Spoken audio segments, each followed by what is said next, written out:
Bienvenidos todos a un nuevo CEU Talks donde vamos a tratar un tema crucial, el uso de la pornografía en menores, un tema gravísimo del que deberíamos estar todos muy bien informados. Si os parece, aunque yo creo que todos nos conocemos, sí que estaría muy bien un segundo de presentación cada uno a lo que nos dedicamos y venga, empieza Alejandro. Muy bien, bueno, ya me conocéis, pero yo soy Alejandro Villena, soy psicólogo y sexólogo clínico y estoy especializado en la adicción a la pornografía. Me dedico a divulgar y también a acompañar y ayudar a personas que sufren con este tema, que es muy complejo, y sobre todo a prevenir y a dar talleres con adolescentes sobre este tema. Muchas gracias, Bea.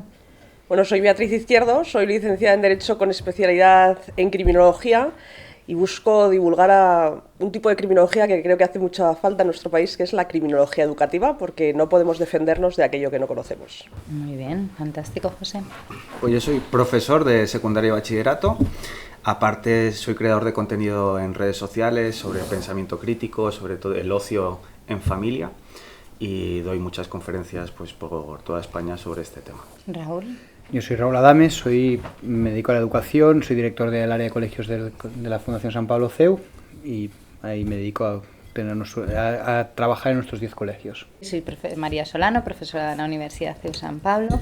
Además soy periodista, trabajo en una revista que se llama Hacer Familia, de donde divulgamos muchísimo sobre estos temas, y además soy madre de 4 hijos. Entonces el primer tema que querría sacar es si realmente debemos preocuparnos, si realmente hay un verdadero problema con la pornografía. Vamos a empezar con Alejandro. ¿Hay un verdadero problema hoy muy distinto del que ha habido en otras épocas de la historia? Yo creo que hay un gran problema con la pornografía. Los datos cada vez nos alertan más. Aquí en España, las chicas que antes prácticamente no habían visto pornografía, cerca del 80% de las chicas ha visto pornografía en el último año, menores de 18 años, los chicos prácticamente el 98%, y el 75% de los chicos la ve semanalmente, ¿no? Por tanto, sabemos que el impacto, la exposición, el tiempo que pasan y sobre todo cómo configura la mirada hacia las personas, pues es un tema muy preocupante, y es un gusto poder tenerlo aquí sobre la mesa y poder tener un desayuno tan bueno para poder debatir y ver cómo podemos abordarlo, ¿no?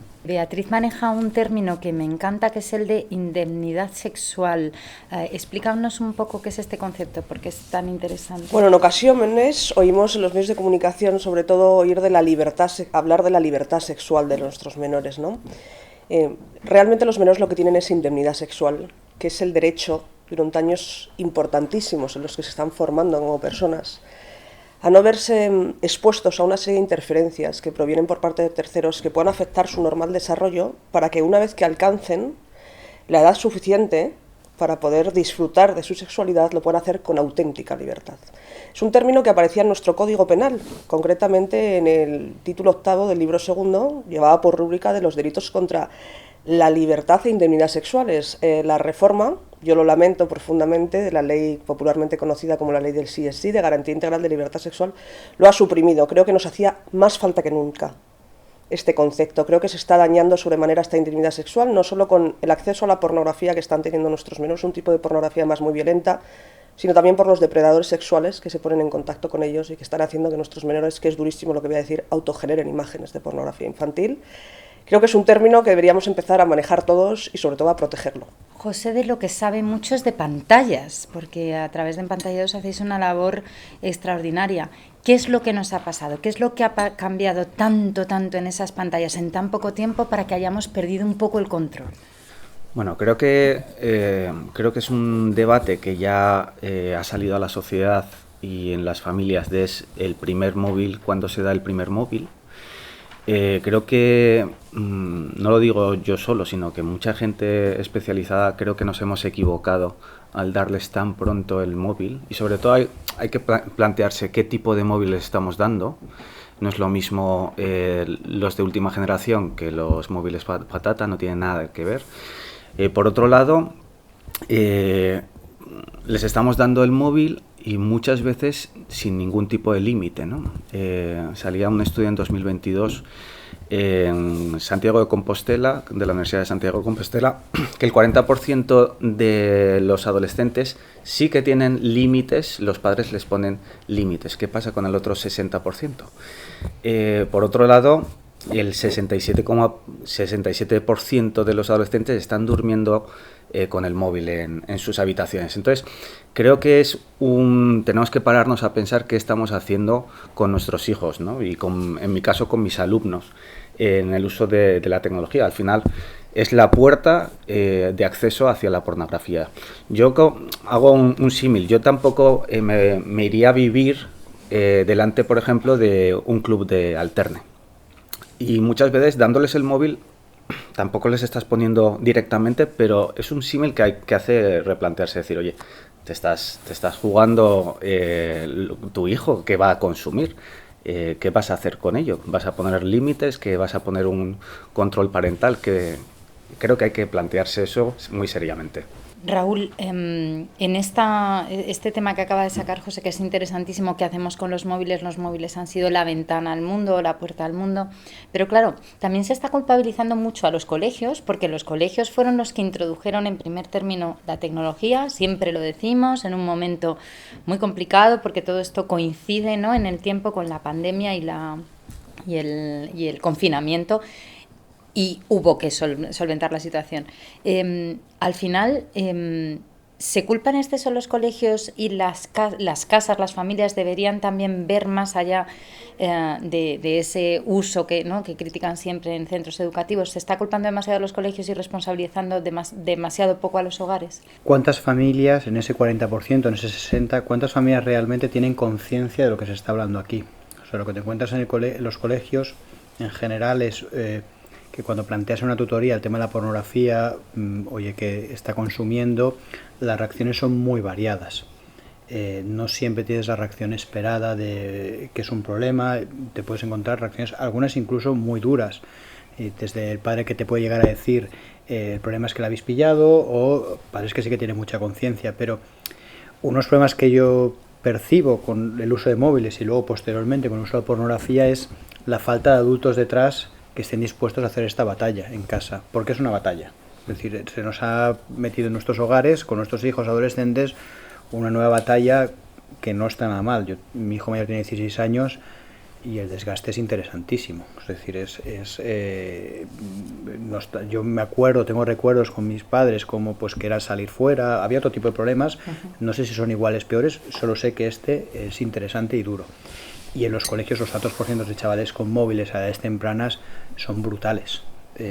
Brutales. Es verdad que hay cierta conciencia al respecto, que se está generando como una especie de movimiento al respecto, que oye, que esto se nos va de las manos, pero los colegios no podemos, si no hay una familia detrás que asuma, es muy difícil hacer esa guerra solos. En muchas ocasiones nosotros los padres que nos preocupa este tema ponemos límites al uso de los móviles, pero no nos ponemos a nosotros mismos los límites. O sea que creo es una sensación que nosotros mismos estamos teniendo problemas con el uso de la tecnología, con las pantallas. Y esa batalla quizá está empezando con el tema de la productividad, de no perder el foco, pero yo iría también a la batalla del ejemplo. O sea, es que en la educación lo más importante de los 5 sentidos es la vista. Es decir, tú puedes hablar a tus hijos de lo que quieras, que si no lo ves reflejado en tu vida y no ve coherencia, sobre todo en la adolescencia, si no ve coherencia entre lo que tú dices y lo que haces, pues va a decir, bueno, muchas gracias mamá, muchas gracias papá, pero yo voy a hacer lo que me da la gana, ¿no? Entonces ahí creo que hay que replantearse uno mismo, oye, ¿cómo estoy utilizando yo las pantallas? Porque no puedo decir lo que no hago. Y también con respecto a la sexualidad, es verdad que no existe un modelo claro, o es una generación de padres que está en pañales con respecto a cómo educar en afectividad y sexualidad, ¿no? Entonces, respecto a lo que decía Raúl, solo el 13% de las familias piensa que su hijo o su hija ve pornografía, cuando habéis visto los datos que decía antes, no hay como una brecha de conciencia muy grande.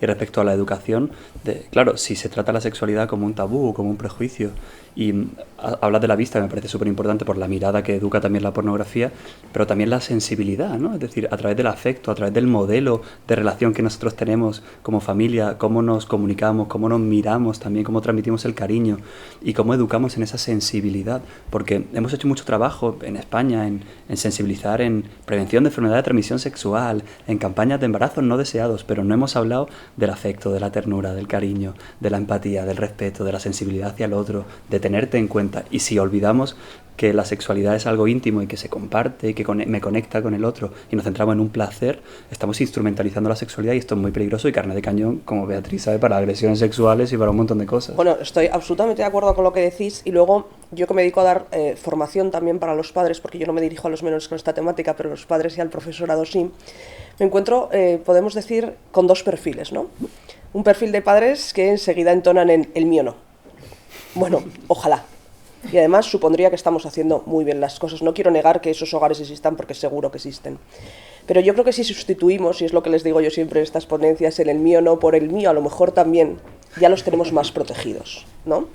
Eso es algo, creo que en lo que hay que trabajar. Y luego hay otro porcentaje que sí tiene asumido que sus hijos, si nos están haciendo caso, los que llevamos tiempo alertando sobre esta problemática, están accediendo a ese contenido, a veces de manera voluntaria, a veces de manera absolutamente accidental, ¿no? Pero no se imaginan el tipo de contenido al que están accediendo, ¿no? Porque si uno no es consumidor habitual de pornografía o no lo ha sido, como son nuestras generaciones, no imagina el contenido al que van a poder acceder esos menores y de eso se trata, ¿no? Hay que alertar sobre estos problemas porque un padre que piensa que llegada a la adolescencia de su hijo puede haber accedido a este tipo de material se imagina que se ha dado como un paso más en la erótica, ¿no? Entonces que está accediendo a un contenido donde se muestran explícitamente los genitales cuando no tiene nada que ver con esto y lo que tu hijo puede estar viendo a edades muy temprana, estamos hablando en algunos casos de 8 años, ¿no? Puede ser simulación de una conducta tipificada en nuestro ordenamiento jurídico, como puede ser una simulación de una agresión sexual grupal, o incluso que no sea una simulación, sino que imágenes de pornovenganza, en las que a veces también están involucrados menores y hayan podido subir a cualquier plataforma. Entonces, esto es de lo que estamos hablando, no se trata de ser moralistas ni apocados, se trata de proteger a nuestros menores en un contenido que refleja una violencia inusitada. O sea, en educación siempre... Cuando piensas en educación piensas que lo que tratas es de sacar al chaval de sí mismo y entender que está hecho para el mundo, para darse. Y la pornografía, cuando la unes tanto a la sexualidad, dices, es justo lo contrario. A los chavales que ves que entran en un consumo problemático, lo primero que ves es que se quedan metidos para adentro. Dejan de perder de vista ese sentido de donación que es para lo que han sido hechos. Por eso, porque es verdad que hay una vertiente moral, que cada uno tiene pues la fe que tiene y la moralidad, pero es que hay una vertiente puramente personal, educativa. Es decir, los chavales que entran en estos patrones están francamente peor porque tienen problemas de relación, porque se quedan absolutamente metidos para adentro, tienen problemas de amistades, además de toda la parte de sexualidad, afectividad, que por supuesto, pero es que no solo es eso. Cuando vuelvo a las tutorías, ¿no? Es decir, hay padres que enseguida te plantean, bueno, hay padres que dicen, no, es que a mí no me parece mal, pero hay que sacarlo de este contenido moral porque en realidad sería otra parte de la conversación, pero no estamos hablando de eso. Los chicos les hace daño y les hace mucho daño, incluso también en lo académico. Con respecto a lo que has dicho, yo hago un símil que me ha gustado con lo que has dicho, que creo que la gente que consume pornografía, los adolescentes, tienen el corazón como rodeado de un film de plástico que les incapacita para pensar en los demás, para amar. O sea, tienen un problema muy serio y eso también lo agrava las redes sociales, no solo la pornografía, sino también el consumo excesivo de redes sociales les hace, y mira que la adolescencia es mucho pensar en los demás, en amigos, les hace centrarse en yo, y creo que ahí tenemos una labor muy interesante, tanto padres como docentes, de, oye, que hay que salir hacia el mundo, de ver lo bonito que es servir a los demás, donde ahí se saca la felicidad de uno mismo. Yo suelo decir que el sexo aporta y el porno aparta, y que el sexo te conecta a la otra persona, pero la pornografía te desconecta. Este año se ha publicado un estudio que dice que en una pareja donde uno de los dos consume pornografía se produce un sexo más impersonal, menos íntimo, con menos empatía y con más dinámicas de poder y de control. Por tanto, las consecuencias, como decía Raúl, las demuestra la ciencia: la soledad, afectación de la inteligencia, deterioro de la respuesta sexual, menos empatía, alteración de los sistemas neurobiológicos. No sabemos qué va a producir la pornografía en aquellas personas que lleven 30 o 40 años consumiendo consumiendo porque no tenemos ejemplos en nuestra sociedad de qué va a pasar en el cuerpo y a nivel neurobiológico. Lo sabremos dentro de 50 años cuando estemos pues recogiendo todas las consecuencias negativas de este consumo que bajo el paraguas de la libertad sexual se ha permitido cosas que son ilegales en la vida real, se legitiman y se incluso hacen deseables en el mundo online, ¿no? Y eso es totalmente peligroso. Estamos hablando de patrones adictivos, yo no soy psicólogo por aquí, Alejandro sí, pero patrones adictivos y de sustancia, en este caso no sustancia, pero que es totalmente adictiva. Y la legislación o la prohibición de este tipo de patrones no es tan sencilla. Cuando yo a veces pienso en la ley seca o pienso en el boom de las drogas de los años 80 y principios de los 90, que al final, sobre todo la ley seca sería otra batalla. En los años 80-90 al final se ha generado que hay ciertas drogas que se han legitimado, porque como no podíamos luchar contra los elementos, vamos decidiendo que no son tan malas. Y aquí corremos un riesgo dentro de 30-40 años que demos por bueno patrones que ahora mismo nos damos cuenta que socialmente son claramente perniciosos. Bueno, yo creo que Raúl ha dicho dos cosas interesantísimas. En primer lugar, ha dicho que se puede encontrar ahora mismo el profesorado en una tutoría con un padre que te diga que es que no le parece mal. Bueno, yo creo que hay cosas que se pueden debatir y hay cosas que no deberían ser objeto de debate. Y no debería ser objeto de debate que el artículo 186 del Código Penal sanciona exhibir directamente pornografía a un menor. O sea, es un delito exhibirle pornografía a un menor que ya está regulado en nuestro Código Penal. El problema es que son ellos los que se están, como no hay cortapisas, en las plataformas están accediendo a ese contenido, ¿no? Entonces, ¿qué es algo constitutivo de delito mostrar pornografía a un menor? Que es un producto que no se creó para que su destinatario final fueran ellos, porque es un producto catalogado como para mayores de 18 años y que además en ningún caso puede constituir la base de su educación afectivo-sexual, es algo que yo creo que no deberíamos entrar a debatir. Y luego, claro, la preocupación de que se legalicen según qué tipo de contenidos, porque nos damos la batalla por perdida y nos rendimos, a mí me preocupa hasta límites insospechados. La tecnología está avanzando a una velocidad vertiginosa, la ley siempre va un paso por detrás del conflicto social y nos estamos encontrando ahora mismo con que lo que hace años en criminología considerábamos contenido que estaba oculto en la dark web, está al alcance de nuestros menores en los dispositivos móviles, que es lo que quiero que entiendan los padres y las personas que estamos interesadas en proteger a los menores, que debíamos ser, por cierto, toda la sociedad. Es un contenido salvaje lo que hay ahí fuera. Y contra la violencia digital hay que proteger a nuestros menores y dar un paso al frente todos sin fisuras. Uno de los problemas de la comunicación es que cuando nosotros siempre, en el mundo de la comunicación siempre mostramos exageraciones. Esto ha sido así, pues la literatura a lo largo de la historia lo que muestra siempre es una exageración de una realidad que no siempre se produce y de esa manera uno interioriza que esa realidad es exagerada, es decir, no porque yo vea una película con alto contenido violento me voy a convertir en violento. Esto está bastante estudiado, ¿no? Por eso podemos disfrutar de superhéroes de acción y casi nadie, no digo nadie, pero casi nadie se pone una capa para saltar desde la ventana de su casa. Pero ciertamente también hay un proceso que querría que me contaseis de banalización, un poco en la línea de lo que decía Raúl, que lo que antes era un sexo, como bien decía Alejandro, un sexo que aporta, ahora nos hemos ido al siguiente paso y entonces tienes que cumplir, ¿no?, determinados deseos por mí y eso ya pasa al escalón de lo aceptable, ¿no?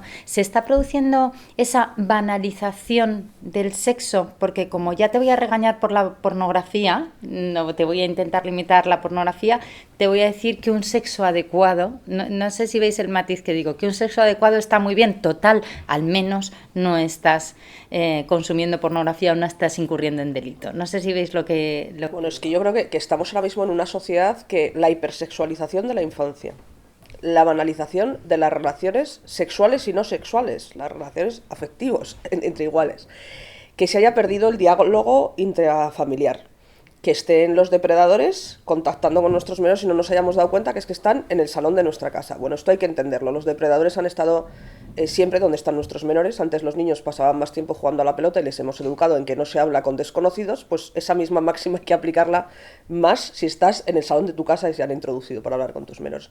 Todo eso está generando que se desvirtúen cosas básicas y yo creo que las hemos dado por supuestas. Hemos cometido un error, ¿no?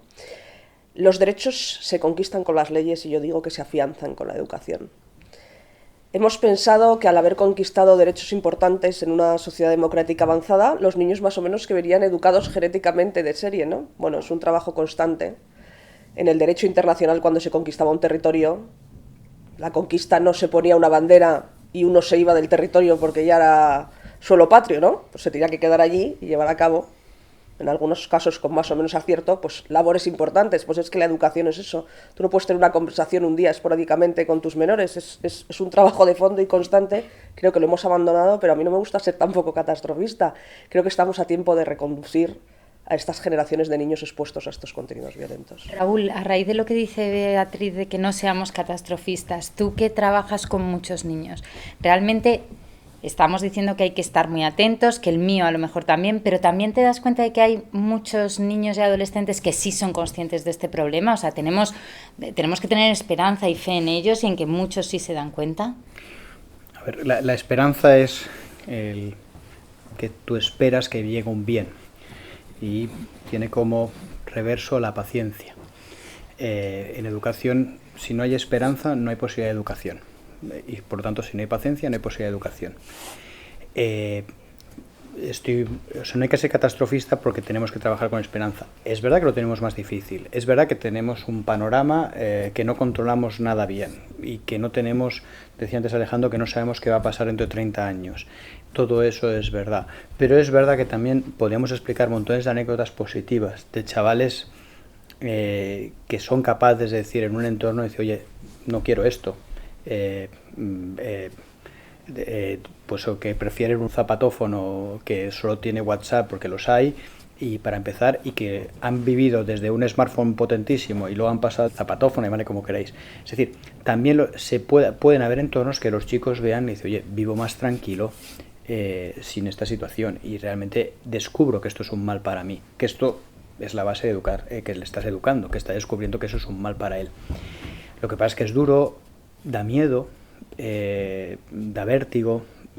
Cuando tu hijo te viene con un tema te desestabiliza, y además siempre te vienen momentos de decir, justo ahora que juega la Champions, pero hay que estar ahí y hay que luchar sabiendo que sí, que habrá esperanza y que habrá un bien para ellos. En ese sentido, en los colegios la experiencia es muy buena, ¿no? Todo el trabajo que se hace de prevención en el aula y cómo se te acerca un adolescente a decirte, oye, no me había dado cuenta de que esto era un problema. Simplemente no lo sabía. Yo suelo decir que la pornografía es una adicción mentirosa y silenciosa.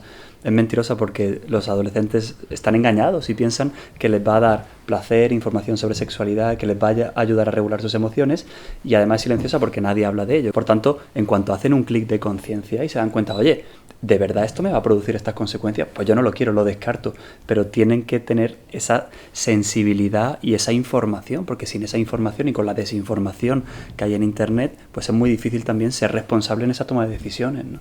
Una idea que me gustó de una conferencia que escuché, que en la adolescencia muchas veces nuestros adolescentes se alejan de los padres y pasan a ser un segundo, un tercer puesto para pasar de primero los amigos y luego pues el contenido que consumen, ¿no? Y que hay veces que los adolescentes se acercan a ti para hablar, quizá como decía Raúl, en momentos insospechados, y el ejemplo que ponían es que si estabas tú cocinando un huevo revuelto, por ejemplo, unos huevos revueltos, y ves el momento en el que empieza a hablarte de un temazo, tú que le metas más huevos, y que si pensabas que ibas a hacer unos huevos revueltos sanos, le vas metiendo bacon, queso, porque esos momentos hay que aprovecharlos, y hay veces que te va a tocar en un momento que estás muy cansado, que no quieres hacer nada, y hay que aprovechar esos momentos mágicos para entablar conversaciones profundas con nuestros hijos. Una amiga mía dice, quiéreles cuando menos se lo merecen, que es cuando más lo necesitan, ¿no? Porque en esa parte de la adolescencia, cuando están rebeldes, que solo hablan con onomatopeyas, pero en el fondo es cuando más te necesitan, así.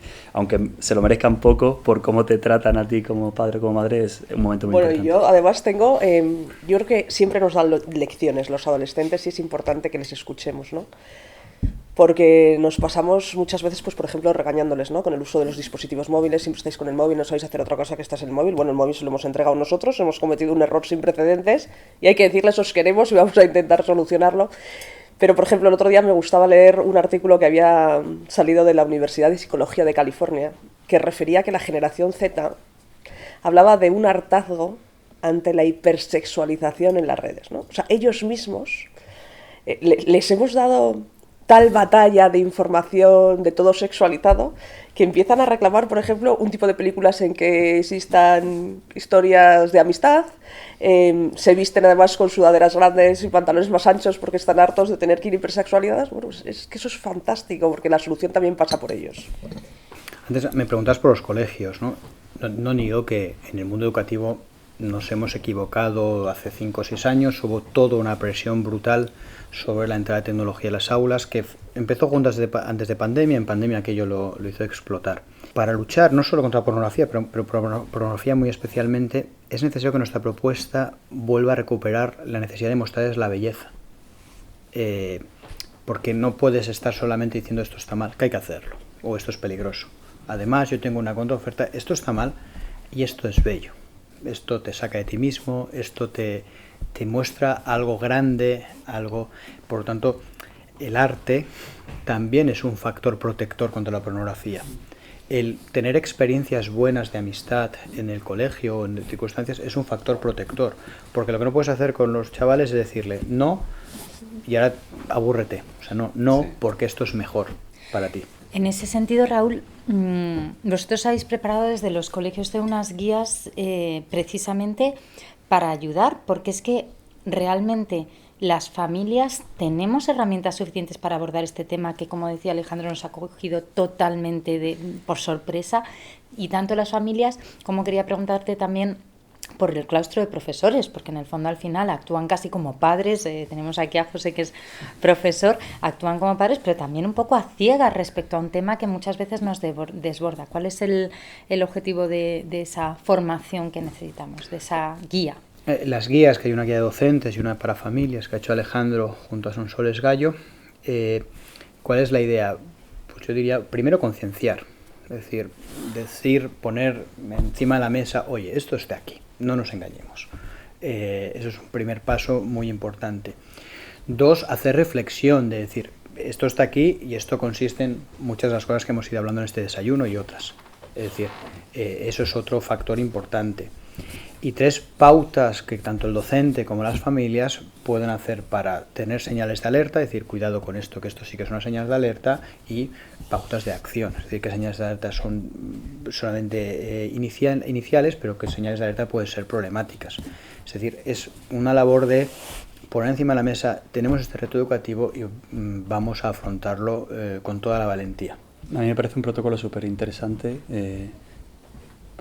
principalmente porque se centra mucho en el cómo también, ¿no? Muchas veces describimos, hacemos radiografía del problema, hay herramientas prácticas para profesores, para las familias, hay ejemplos de diálogos concretos de cómo tener ese diálogo con el adolescente, que creo que eso es fundamental, y además hay 2 mensajes muy claros, que es no hay pornografía sin consecuencias, es decir, todo consumo de pornografía tiene algún riesgo, y otro, la sexualidad es algo muy diferente a la pornografía, ¿no? Eso nos hemos empeñado en que esté muy claro en la guía, pero sobre todo esa oferta de herramientas que tanto echan de menos los profesores y las familias, creo que es fundamental, y sobre todo algo súper novedoso en el ámbito educativo, que haya un protocolo de detección y de actuación con un triángulo de responsabilidad entre el alumno, la familia y el colegio, que es fundamental y que va a permitir que se ayude a un montón de chicos y chicas que tengan este problema, ¿no? Un punto que habéis tocado, ¿no? Tanto Raúl como tú, Alejandro, en el uso de dar herramientas, dar alternativas a nuestros hijos, es el tema cultural, que si os fijáis, tanto en el tema de música,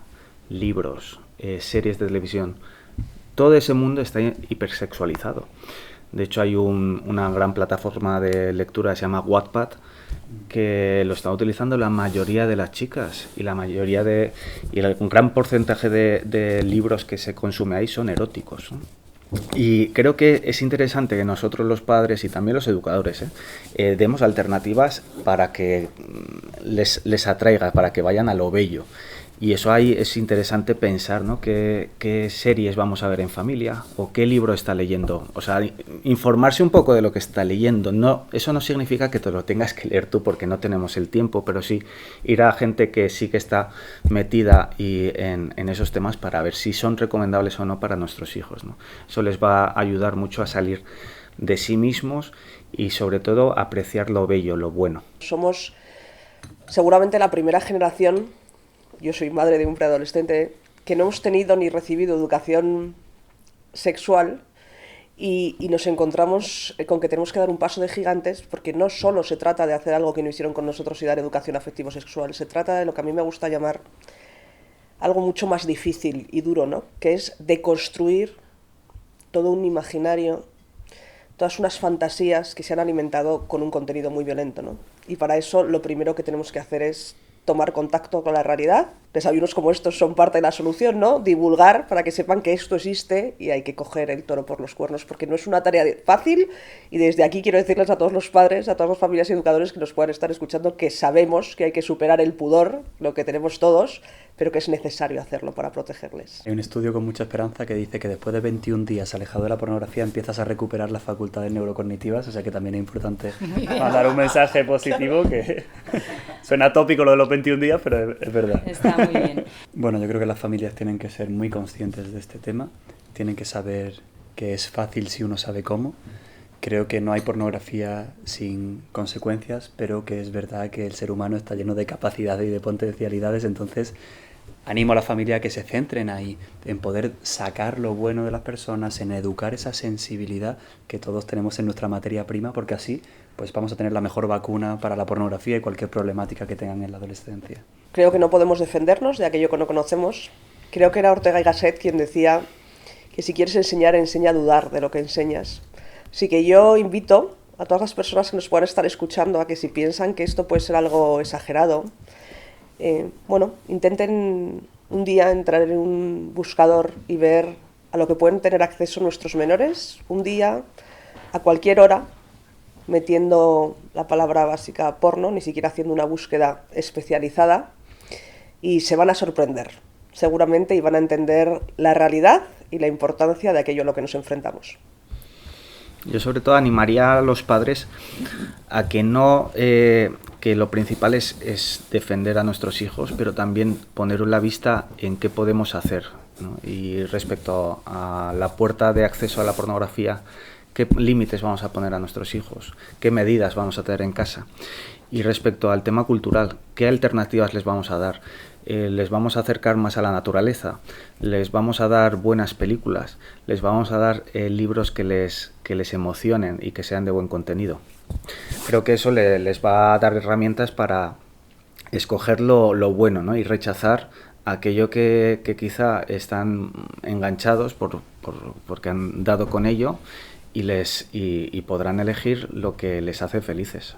Algunos nos podemos encontrar en circunstancias más difíciles, puede ser un chaval muy enganchado al móvil o no, de volver a recordar la esperanza. Estemos en el punto que estemos, siempre hay un camino posible, una propuesta posible para ayudar a todos nuestros adolescentes, a nuestras familias, a que la situación sea mejor, un plano inclinado para que no quede enredado y enganchado en una situación que no es buena para él. Creo que los padres tenemos que tener conciencia plena de la importancia de educar realmente en el pensamiento crítico, porque en el fondo, incluso aunque a veces nos parezca que estamos tratando los temas demasiado pronto, es mucho mejor, ¿no? Llegar un año antes que un día tarde, y al final nuestros hijos están sometidos a una ventana al mundo que nosotros no podemos controlar. Podemos, como decía José, intentar meter alguna trampa que les evite caer tan pronto en estas tentaciones, pero al final ellos necesitan ser los conscientes de lo que están recibiendo, porque aunque nosotros consigamos que no tengan ese móvil, aunque nosotros dominemos el router de nuestra casa, aunque nosotros no le demos acceso, siempre hay un niño al lado de ellos que tiene pleno acceso y cuyo padre está de acuerdo con este contenido. Así que la educación en el pensamiento crítico yo creo que es la clave en este momento. Pues os agradecemos muchísimo en nombre de la Fundación Universitaria CEU San Pablo, en nombre del CEU y todas sus instituciones, que hayáis estado aquí esta mañana. Yo creo que es un tema importantísimo y no podemos dejar de trabajar en él.